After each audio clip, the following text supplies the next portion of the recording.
السلام عليكم ورحمة الله تعالى وبركاته. كي دايرين؟ لاباس عليكم؟ كنتمنى تكون احوالكم بخير وعلى خير. اليوم ان شاء الله فيديو جديد بالقناة، غادي نحضر معكم كيك رولي بكريمة رائعة وسهل بزاف. نبداو على بركة الله بالمكونات والطريقة ديال التحضير. هنايا غادا نحتاج 4 ديال البيضات يكونوا بحرارة ديال المطبخ. عندي ايضا 2 خنيشات ديال سكر فاني او لا فانيلا داك ليكيد. غنحتاج 160 غرام ديال السكر سنيده، 160 غرام ديال الدقيق الابيض، ومعلقه صغيره تكون عامره مزيان من الميكسو او محسن الكيك. نبداو على بركه الله. كناخذ البيضات ديالي، كنضيف الفاني والسكر سنيده والميكسو كلشي في دقه واحده، ونديرهم في بالطراب. نطربهم. انا سبق لي وحضرت معكم هاد لاجينواج شحال من مره، يعني فيما كندير الكيك هذه هي الطريقه ديالي ديال لاجينواز لانها ناجحه وكطلع لكم 100%. يعني ما كتصدقش لا لاجينواز دير هاد الطريقه وغتولي تنجح معاها دائما. فهنايا نخليكم مع الطريقه ديال التحضير ديال هاد لاجينواز هذه. هنا ضفت جميع المكونات وغناخذ الباتور ديالي وغادي نطربهم حتى كيولي ليا المزيج ديالي او الخليط لونه ابيض وكيجي بحال الثلج وواقف. بحال ديك الساعه غادي نضيف الدقيق شويه بشويه.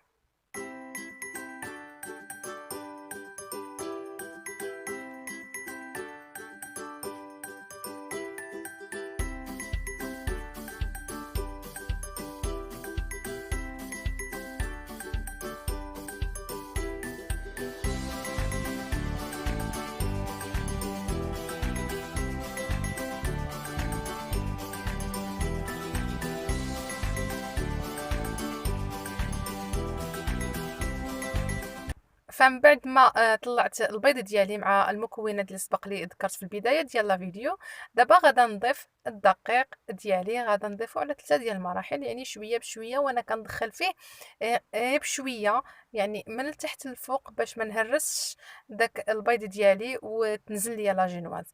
فعلى هذا الشكل هذا غادي نبدا ندخل الدقيق صافي. وهنايا كنكون مسخنه الفران درجه حراره ديال 170، وكنشعل من الفوق ومن التحت. هنا انا كندوي على فران ديال الضو، كنشعل من الفوق ومن التحت درجه حراره 170. راه ما كتفوتش لينا 8 دقائق ماكسيموم، الا تعطلت لنا 10 دقائق وبزاف عليها.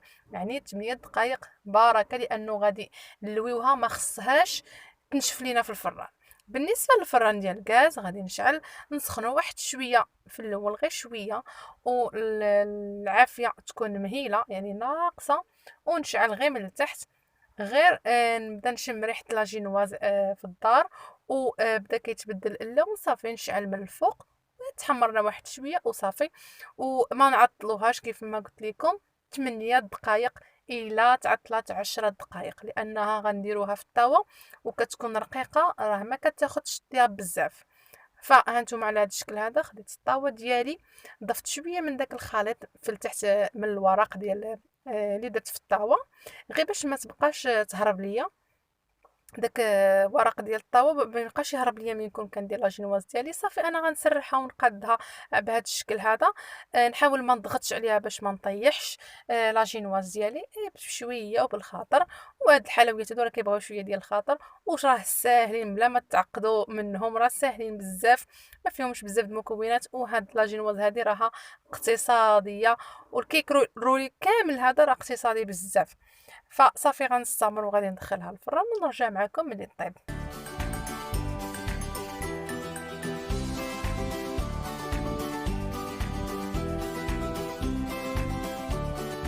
فهنايا لاجينواز ديالنا من بعد ما خرجتها من الفران شفتوا كتاخذ اللوين اللي يكون غير شويه محمر، وكتبقى لنا رطبه وطيبه في نفس الوقت.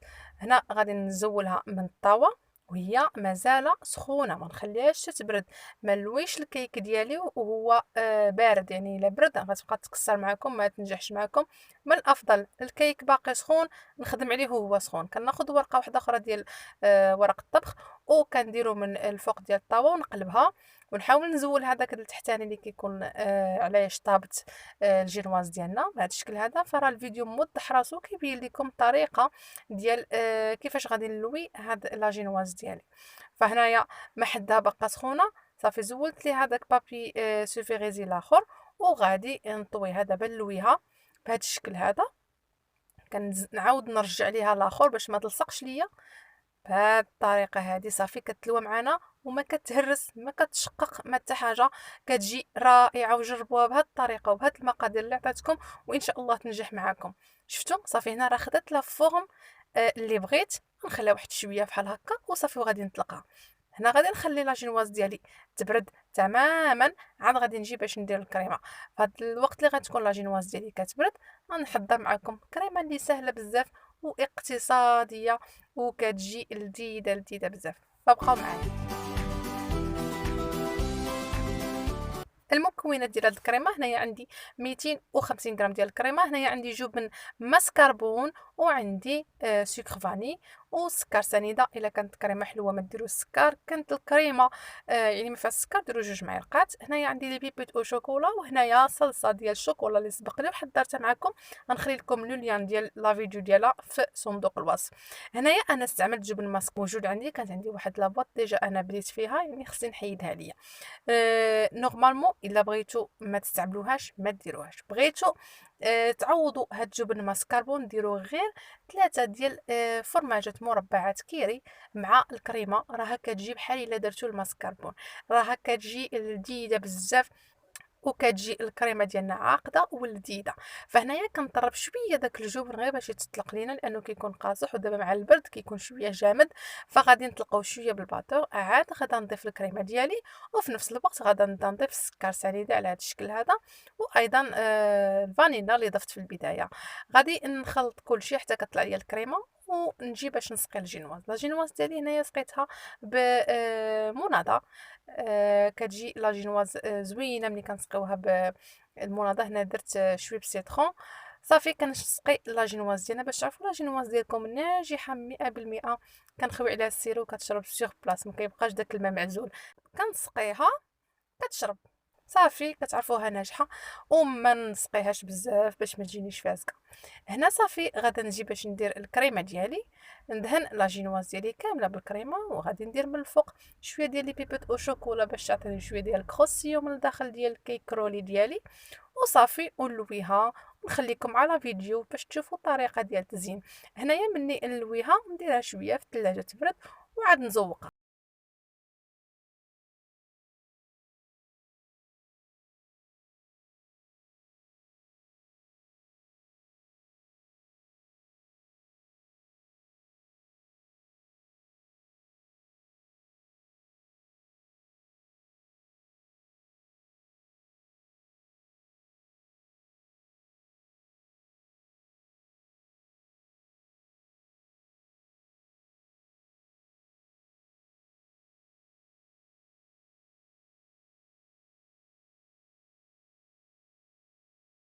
من بعد ما دخلتها الثلاجة تقريبا واحد 20 دقيقة، خرجتها باش ندير لها الكريمة من الفوق بهذا الشكل هذا. صافي تيبقى لكم الطريقة ديال التزيين من الاختيار ديالكم. يمكن لكم كاع ما ديروش الكريمة من الفوق، رشوها شي ديال السكر كلاصي اولا ديروا شي صوص، اي حاجة بغيتوها نتوما لكم الاختيار. انا هنا بقات لي الكريمة لانه درت بحساب غندير من الداخل ومن على برا.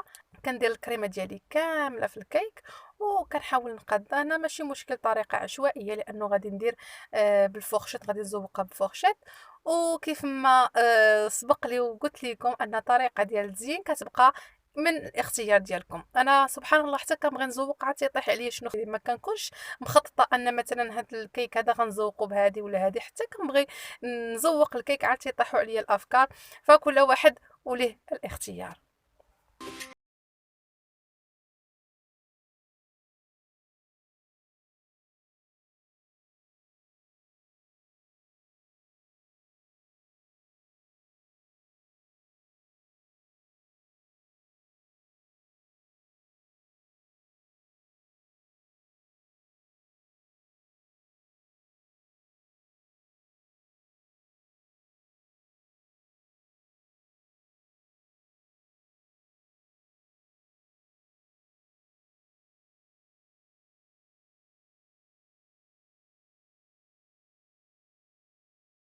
أنا من بعد ما قضيتها شوية بالفورشيط درت فيها دوك الخطوط. هنايا كان عندي شوية ديال الفويتين، زوقت من الجناب من التحت بشوية ديال الفويتين، وغادي نزوق أيضا بالكريمة من الفوق. غندير وريضات صغيورين، وكان عندي الفخومبواز أيضا غادي نزوق بالفخومبواز، وديك صلصة ديال الشوكولا اللي قلت لكم عندي في القناة. غادي ننزل لكم الفيديو في صندوق الوصف، الرابط ديال الفيديو.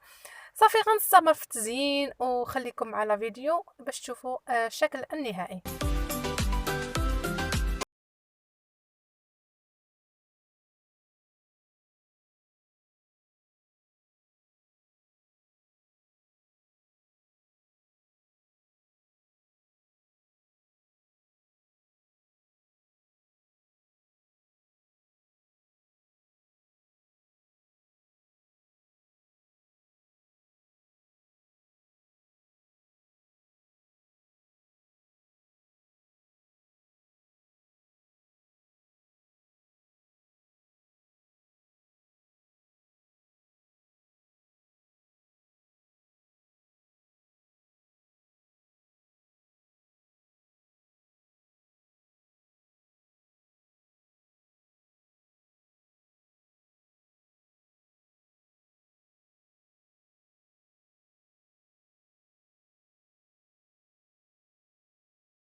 هنايا الكيك رولي ديالنا من بعد ما كملت الزين ديالو درتو في الثلاجه، خليته يبرد واحد شويه، يشد في راسو، والكريمه حتى هي تشد في راسها وتكون واقفه.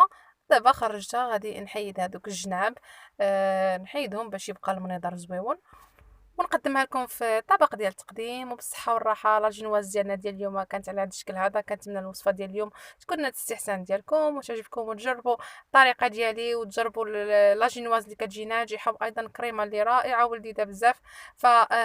شكرا بزاف على المتابعه ديالكم. ما تنساونيش بلي لايك التشجيعات ديالكم، وتخليو لي دي كومونتير لي زوينين لتحت. شكرا مره اخرى، بسلام عليكم.